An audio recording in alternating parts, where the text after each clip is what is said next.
Assalamualaikum warahmatullahi wabarakatuh. Baik teman-teman, malam ini kita akan bahas mengenai benchmarking ya. Benchmarking DJP terhadap Bank Negara Indonesia atau Bank BNI. Jadi pada bagian ini kita akan bahas sesuai dengan sudut pandang dari nilai akuntabilitas. Bank BNI itu menerapkan lima prinsip, lima pokok-pokok lah. Tadi poin yang pertama, bank itu mempunyai sasaran usaha dan strategi yang dapat dipertanggungjawabkan kepada stakeholder. Nah, ini tuh sama halnya yang dilakukan oleh DJP, Direktorat Jenderal Pajak, itu selalu mengimplementasikan nilai-nilai Kementerian Keuangan dalam memberikan pelayanan guna mewujudkan kepuasan masyarakat, seperti yang tertuang dalam janji pelayanan. Itu contohnya kayak dari KPP Pratama Purbalingga itu punya penilaian perwira. Ya.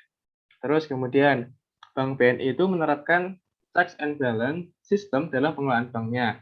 Nah, DJP itu telah memiliki check and balance system berupa SPI ya, sistem pengendalian internal yang telah diatur sesuai dengan SE nomor 3 tahun 2017. Jadi udah lama menggunakan sistem check and balance ini. Kemudian Bank BNI ini mempunyai ukuran kinerja ya kan, yang telah disepakati dan sejalan dengan nilai-nilai. Jadi di Kementerian Keuangan ini perlukan sistem penilaian kinerja sebagai bagian dari sistem pengelolaan kinerja, yaitu dengan membuat kontrak kinerja.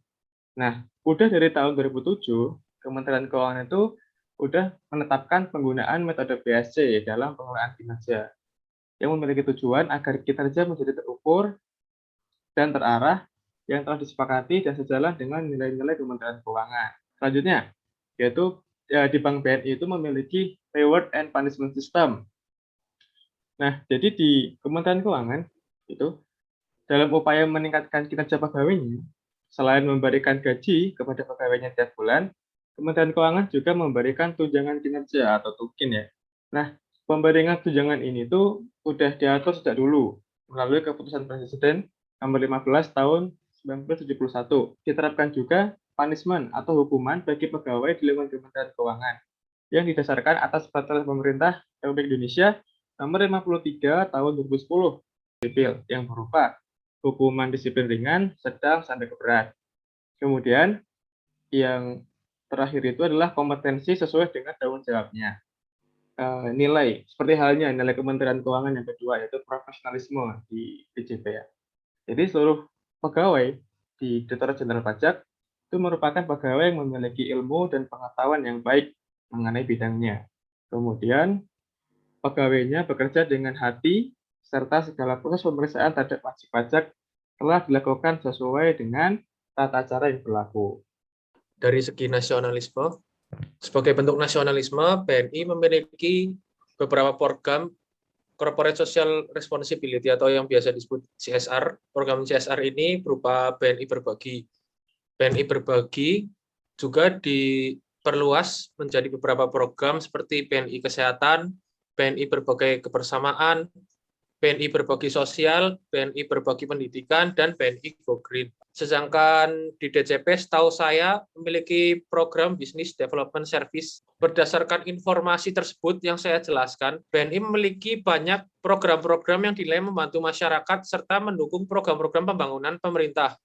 Program pada BNI dikembangkan pada sektor yang lebih luas, tidak hanya berfokus pada UMKM, namun juga kepedulian lingkungan, pendidikan, kesehatan, serta dukungan pada suatu daerah melalui sektor pariwisata. Pengelolaan media sosial BNI terlihat lebih unggul ketimbang DJP. Hal ini dilihat dari engagement akun tersebut, seperti followers, like, kemudian ada respon netizen terhadap postingan-postingan, komen, serta tag list pada akun BNI. Selain berupa engagement, media sosial BNI memiliki nuansa yang lebih menarik dari variasi desain mengikuti zaman. Kemudian beberapa konten yang diproduksi pengelola media sosial akun BNI memiliki kualitas yang tinggi, mulai dari desain posternya, infografis, hingga video pendek yang dikemas dengan cara yang sangat menarik. Sekarang kita akan bahas mengenai komitmen mutu. Jadi komitmen mutu ini kan janji untuk memberikan pelayanan dengan kualitas yang terbaik.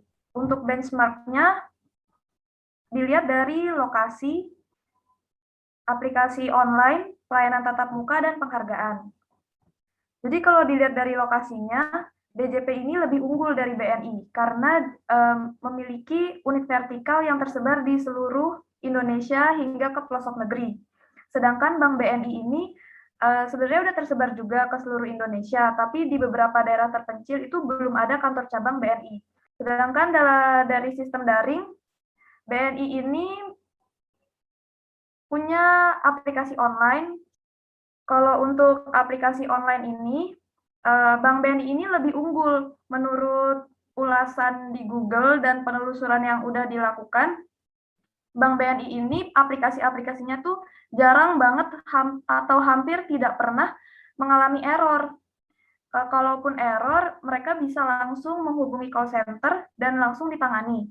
Sedangkan kalau DJP ini seringkali mengalami error, apalagi kalau lagi masa SPT tahunan. Itu website DJP online itu sering banget down. Untuk pelayanan tatap muka, dari DJP ini selama PPKM itu melakukan pembatasan, tapi tetap melayani. Kalau Bank BNI ini beberapa kantor ditutup, tapi masih banyak juga kantor cabang yang melayani. Jadi Bank BNI ini dapat penghargaan BUMN terbaik di bidang pelayanan, dan kebanyakan itu karena sistem online-nya yang BNI Mobile Banking, BNI Internet Banking. Sedangkan kalau DJP ini dia mendapatkan top 99 inovasi pelayanan publik. Tindakan anti korupsi ini berdampak sangat buruk terhadap organisasi. Jadi setiap organisasi itu punya nilai yang diterapkan, nilai-nilai anti korupsi yang diterapkan untuk menghindari adanya korupsi ini. Nah, nilai-nilai anti korupsi ini diantaranya ada 9 nilai, yaitu kejujuran, kedisiplinan, kepedulian, tanggung jawab, kerja keras, kesederhanaan, kemandirian, keberanian, dan keadilan. Dalam melakukan benchmark ini, saya mengambil beberapa poin untuk dibandingkan antara DJP dan Bank BNI. Yang pertama adalah dilihat dari program anti korupsinya, di mana DJP itu punya program anti korupsi yang kurang lebih itu sesuai mandatori dari Kementerian Keuangan. Nah, kurang lebih Bank BNI juga punya program anti korupsi yang hampir sama. Di antaranya, mereka itu punya kebijakan kode etik. Terus mereka punya pedoman pengendalian gratifikasi, pedoman sistem pengendalian anti penyuapan, dan mereka juga punya whistleblowing system. Nah, selanjutnya akan dibahas di benchmark selanjutnya, di mana aku membagi antara pencegahan, pengawasan, dan penindakannya. Yang pertama, kalau kita lihat dari peraturan kedisiplinan pegawai, baik DJP maupun BNI, itu dua-duanya punya peraturan kedisiplinan yang tegas dan ketat gitu. Nah, itu kan sebagai bentuk dari bukti bahwa DJP dan Bank BNI sama-sama mau menunjukkan bahwa instansi mereka adalah instansi yang disiplin dan memiliki nilai-nilai anti korupsi. Kemudian yang kedua adalah dari kode etiknya. Jadi kalau di DJP itu ada kode etik yang memuat 9 kewajiban dan 8 larangan yang harus dilaksanakan oleh pegawai DJP. Di Bank BNI itu juga sama, mereka punya 14 butir kode etik. Terkait satuan pengawasan internal, kalau DJP itu punya unit kepatuhan internal di masing-masing unit kerja. Sedangkan kalau di BNI itu diawasi oleh satuan audit internal. Nah, ini jadi salah satu perbandingan yang menurut aku agak kita bisa ambil pelajaran dari Bank BNI. Karena gini, jadi kalau di DJP kan unit kepatuhan internalnya nih di masing-masing kantor ya. Yang ngawasin adalah rekan kerja kita sendiri. Jadi yang ngawasin kita ya rekan kerja kita sendiri. Sedangkan kalau di BNI, Bank BNI itu diawasi oleh auditor, di mana auditornya itu boleh dibilang cukup independen, di mana satu auditor itu mengawasi beberapa kantor. Jadi bisa dibilang dia tuh nggak ngawasin rekan kantornya sendiri.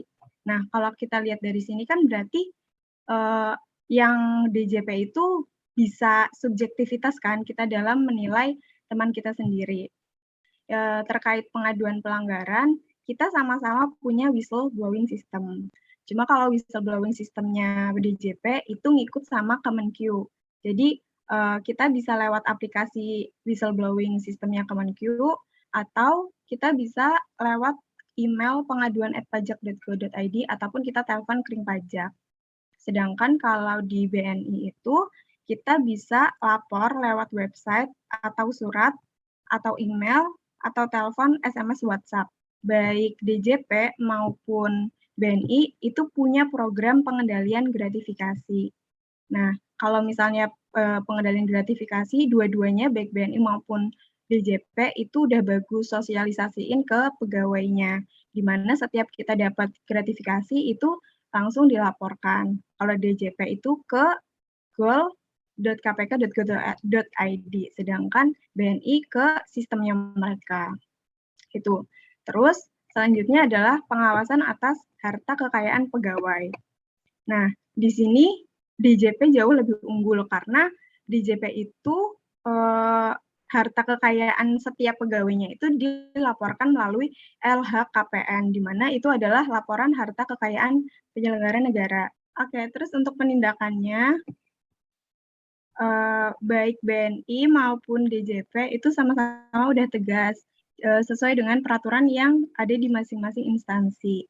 Kalau disimpulkan dari segi nilai-nilai anti korupsi, baik Bank BNI maupun DJP itu dia sama-sama bagus sekali dalam menerapkan nilai-nilai anti korupsi. Hanya saja ada beberapa poin yang bisa kita ambil dari BNI untuk audit atau pengawasan terhadap pegawai pajaknya. Itu sih kira-kira kalau dari nilai-nilai anti korupsi. Terima kasih. Oke, mantap Mbak Arin. Berarti kalau kita ngambil kesimpulannya, jadi DJP sama BNI ini udah sama-sama bagusnya ya, udah menerapkan udah menerapkan sesuai dengan nilai-nilai aneka. Cuman mungkin dari DJP mungkin bisa mengadopsi beberapa hal dari BNI, seperti misalnya kayak tadi yang disampaikan oleh Mas Mei mengenai sosmednya. Untuk DJP mungkin bisa dikembangkan lagi, diupdate lagi, lebih kreatif lagi, lebih inovasi lagi kayak di BNI, biar masyarakat lebih tertarik dan engagement-nya naik ya Mas ya.